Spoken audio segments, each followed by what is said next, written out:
Every financial choice we face is ultimately a spiritual decision. As stewards, we are called to manage God's provision in a way that honors Him, provides for our needs, and blesses others. Today, we'll walk through how to approach Social Security and pension decisions with the heart of a faithful steward, using both wise financial principles and biblical truth as our guide. So Spencer, today we want to talk about Social Security and pension benefit timing as stewards. And the reality here is we are never addressed in Scripture by Christ or in the Old Testament about what to do about government payments to sustain our lifestyle. Believe it or not, there's no pension in the Old Testament, there's no Social Security in the New Testament. And so as we explore this, we want to come back and be reminded that one, God is our provider. We always trust Him first and foremost. But then as we are faced with these types of decisions, when do I take Social Security? How do I utilize this pension that's being offered to me? We really need to take time and pray and consider a whole litany of circumstances as stewards. So what are some of the key things that we really need to come back to before we even begin this conversation of what makes the most financial sense? Well, I think we anchor ourselves in a couple of scriptures, one being Psalm 90:12. So teach us to number our days that we may gain a heart of wisdom. There has to be this level of humility that we know that our lives are finite, that God is infinite, and we seek His wisdom on this. James 1:5, if any of you lacks wisdom, let him ask God, who gives generously to all without reproach, and it will be given him. So we want to first seek the Lord's wisdom in this. He may tell us to do something that is different than what the spreadsheet says, and that is great. But we also want to recognize that there are some ideas that generally trend towards wisdom that we want to take into account and think about our trade-offs, lay those before the Lord. And I think even with that line of humility, first we have to recognize that being faithful is not necessarily making the right choice. Hindsight's always going to be 20/20. And so as we look at this, what we want to do is lay the process before the Lord and have Him speak into it. There is a general wisdom, again, with a trajectory, but we need to hear from Him. So I think as we do this, we need to understand the trade-offs of starting early versus waiting, and really think through how this impacts us, not just on a cash flow standpoint, but it can also impact us on an emotional standpoint. A lot of different trade-offs here. So you're saying sometimes there's this trade-off between what's the right choice versus the wise choice per se. Maybe the spreadsheet says one thing, but maybe that's not the right choice for this individual. Oftentimes there can be emotions involved. Talk through some of those. Yeah, so as we think about the emotions, one of them would be fear. We have clients that sit down with us and say, well, I'm not sure that Social Security is going to be there. I'm afraid of losing that benefit, so I'm just going to take everything that I can right now. Well, we want to at least acknowledge fear is one of those elements that a client's feeling in that moment. We also may be at a point where a client is fearful of what's going to happen with the cash flow stream once he or she retires. That fear we certainly need to address in a different way, because there may be funds that can be tapped into that would be different than Social Security or pension, allowing those other income streams to grow or to be more significant there. So there are fears that sometimes they really don't add up because there are other alternate paths that are very easy to see. And then there's sometimes fears that are difficult to quantify. We think Social Security will be there. We plan for Social Security to be there. We would be really surprised if Social Security wasn't there based on the fact that it's in law and people like Social Security and they're not likely to keep representatives in place who are going to change it a whole lot. But we have no certainty that it's going to be there. So those emotions can drive us either towards taking a particular benefit early or can drive us towards decisions like taking a lump sum and just trying to grasp what we can take. Right. And I think the reality here, again, we come back to this reality that God is our provider. The United States government, the company that we worked for, the governmental agency that we worked for, they are never our provider. We put our faith and hope in Jesus to provide for us, just like when we were first starting out in work and maybe didn't have as much resources, and in the middle of our career and at the end of our career, God is always the one that gives us health. He is always the one that gives us life. He is always the one that we turn back to. And when we turn our eyes and start fixating, whether it's on Social Security or a pension, it can lead us away to being afraid and having those decisions maybe be driven more by, I really don't want to see X go to zero or Y go to zero or this never happen or that never happen. And so I think we just kind of always need to come back to that reality of like, no, God is providing. He has provided. He will provide. And we take steps of faith, not placing our trust in the government or in a company. Well, and what's ironic sometimes here is that a client will say, well, I really want to be able to take everything out in a lump sum. And we say, well, what's the plan for it? Well, I'm going to put it in CDs. Okay, why CDs? Well, I got FDIC insurance there. Okay, so you were concerned that maybe everything was going to fall apart, including potentially the US government. So you're going to take out this distribution, pay a lot in tax, and then put it right back into an instrument that's backed by the full faith and credit of the US government. It's, there's a level sometimes there where our emotions can override, what's really equal. If we just think through things. So as we do that, what we want to do is actually come back to this idea that nothing is known for sure other than God's love for us, his provision for us. James 4 says in verse 13, "Come now, you who say today or tomorrow we will go into such and such a town and spend a year there and trade and make a profit. Yet you do not know what tomorrow will bring. What is your life? For you are a mist that appears for a little time and then vanishes. Instead, you ought to say, if the Lord wills, we will live and do this or that. As it is, you boast in your arrogance. All such boasting is evil." And I think the trajectory that we really want to highlight here is being too certain that we know the direction that the US government might go, that corporate profitability might go, that the economy might go, and really come back and say, okay, let's lay this out and let's make sure that we see all the trade-offs. We're not driven by emotions, but we can understand what our options are. Right. Well, I love what James says here. It's like, okay, let's go pick up today or tomorrow. We'll go into some random town, trade and make a profit. It's a very short-sighted approach. It's, well, maybe there's not going to be much more than tomorrow, so I'm just going to pick up what I have, go do it. But he comes back and he says, you don't know what tomorrow will bring. And I think, again, coming back and saying, yes, we don't know how long we'll live. We don't know how short we'll live.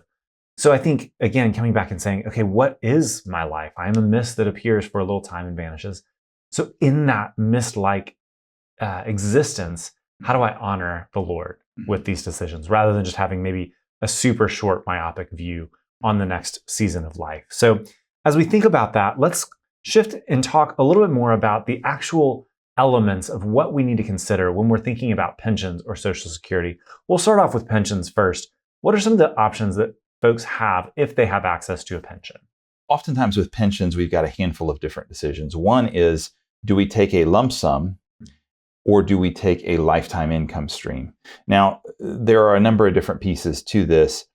Those who would take the lump sum sometimes are concerned with the financial stability, maybe of the institution that's offering the lifetime income stream, which is understandable.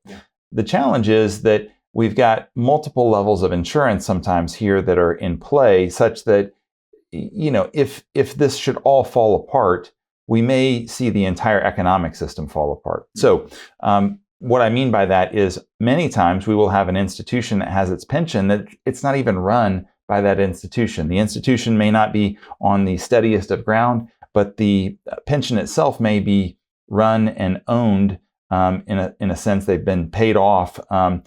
Another insurance company, may be running that. So we need to be careful before we jump to conclusions here.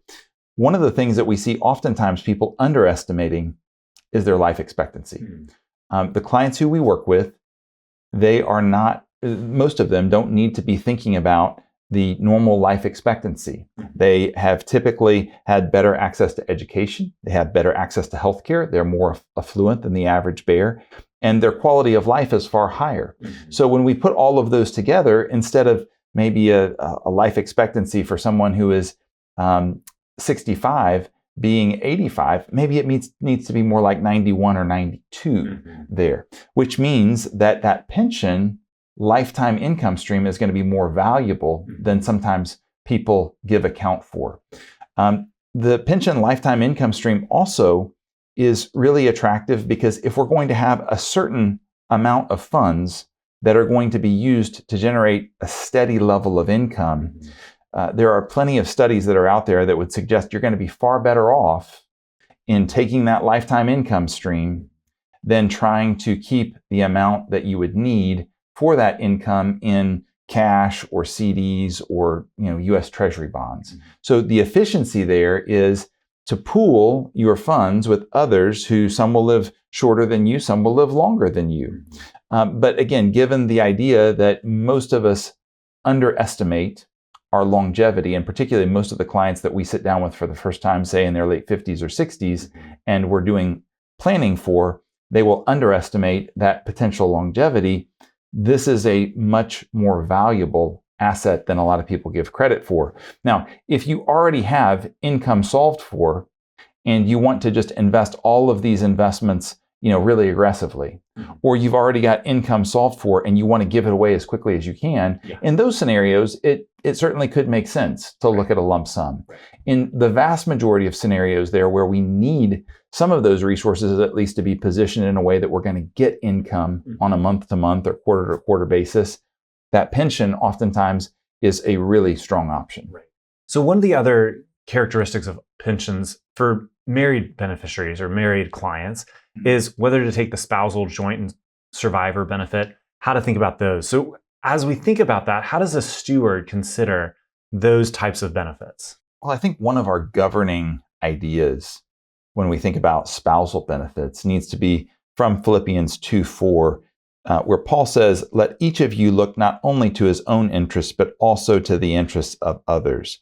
And particularly in a spousal relationship, if we go to Ephesians 5 and we see Paul talking about each spouse coming together and laying down his life for each other, much like Christ has done for the church, that is a really high call. And particularly when we think about how we structure our finances to be able to take care of both spouses, more times than not, we're looking at a financial planning decision where it makes sense to take some kind of survivor benefit. And some pension options, some pension plans even will incentivize you for taking some kind of spousal option.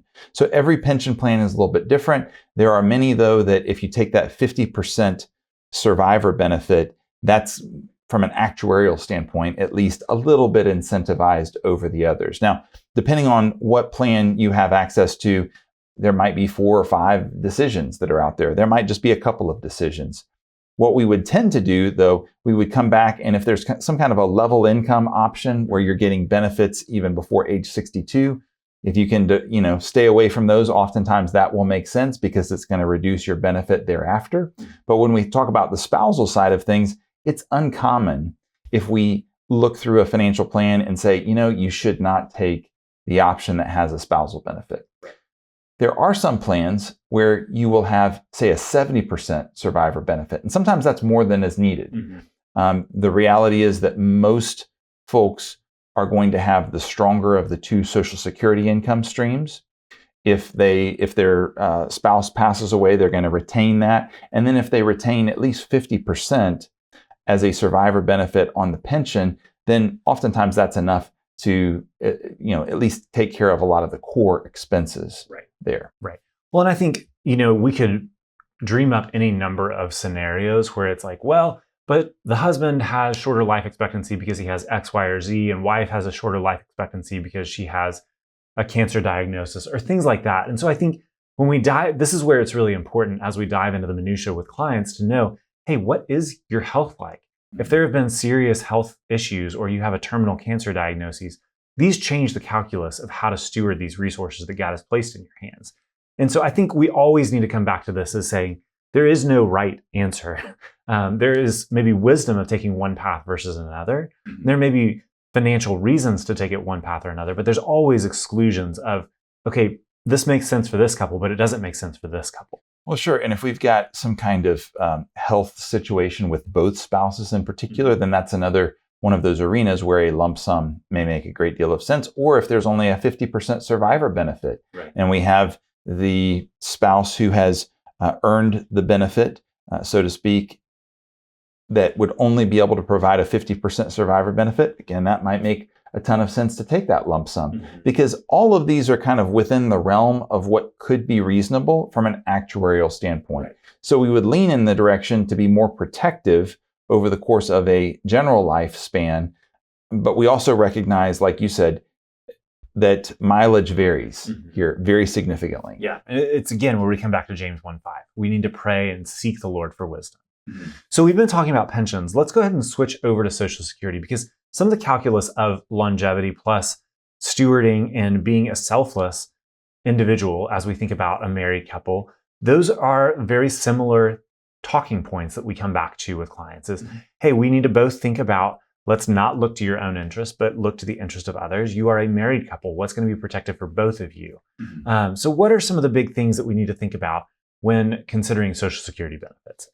Well, typically we're going to advise the higher earning individual to defer his or her benefits to age 70 if we can. Now, there can be circumstances where the spouse who has a lower lifetime earnings history is much younger and will not be able to tap into a spousal benefit for some period of time. And we need to be careful about, again, different sets of circumstances. But oftentimes, if we have spouses that are roughly within a few years of each other, then we're going to see the spouse with a higher earnings history defer because that's protective for both spouses.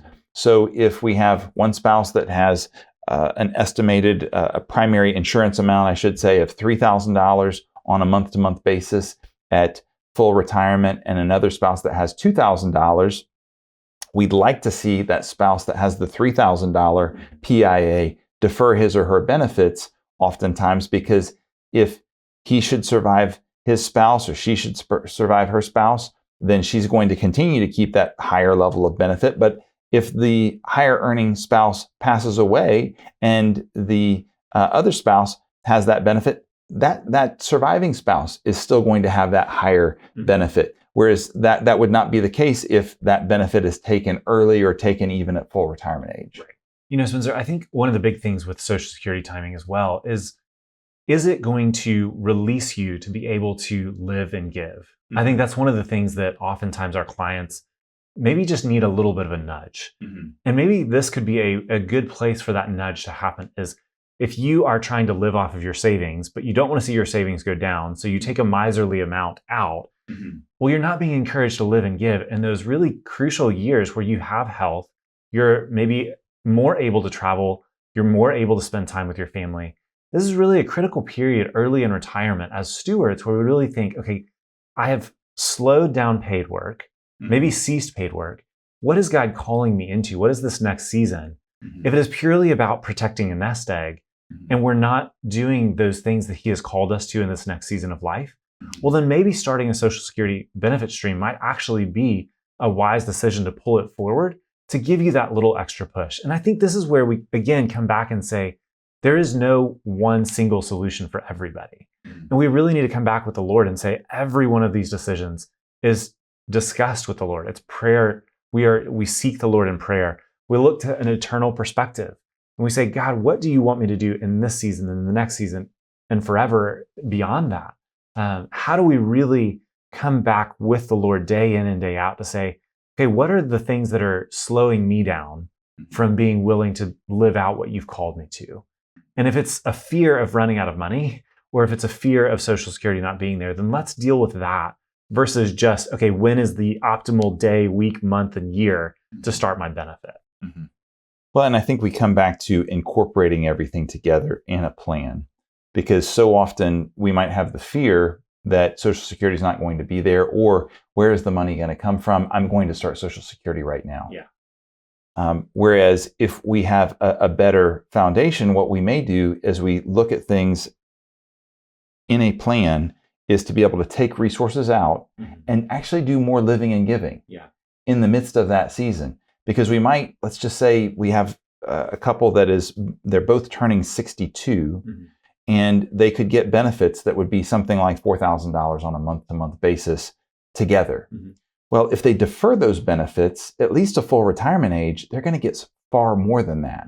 Well, if we can do something to help them to be able to take distributions from other places and allow that benefit to grow, sometimes what we can go ahead and do is make sure that they're actually doing the living and giving that they need to in that season because we have a plan in place. So instead of the $4,000, it might be that we need to plan for a distribution that would be $6,000 or $8,000 or $9,000 on a month-to-month basis so that they're not feeling so constrained of only using Social Security and taking it just as soon as they can. Mm-hmm. Instead, in the context of the overall plan, now we're taking resources from other places. We have a higher amount that's going to be available through the course of time. But the plan itself, if we revisit that, we lay it before the Lord, we feel like it's stable. Now we're able to do more living and giving just because we can see where those funds are coming from, and we're not responding out of an emotion that really doesn't have any place within the decision-making process. Absolutely. Spencer, thanks for this conversation about Social Security and pension benefit timing. I think one thing that we do need to caution folks on, just in general, is if you are planning this out, if you're trying to take the next steps of what is going to be the wise next steward, the best place to start is probably not your local Social Security office. The people there are fantastic, they are image bearers of God, but what they are likely going to do is say, take your benefit now. And that may not be the best solution for you. So clients, if you want to talk to us about when you should take your Social Security benefit, if you want us to pray with you, seek the Lord with you, we would love to do that. As always, feel free to leave questions down in the comments below, and we'll see you again next time. If you found this episode valuable, share it with a friend and subscribe on your favorite podcast platform so that you don't miss the next episode. This content was provided by Second Half Stewardship. We are in Knoxville, Tennessee, and you can visit our website at www.secondhalfstewardship.com. The information in this recording is intended for general educational and informational purposes only and should not be construed as investment advisory, financial planning, legal, tax, or other professional advice based on your specific situation. Please consult your professional advisor before taking any action based on its contents.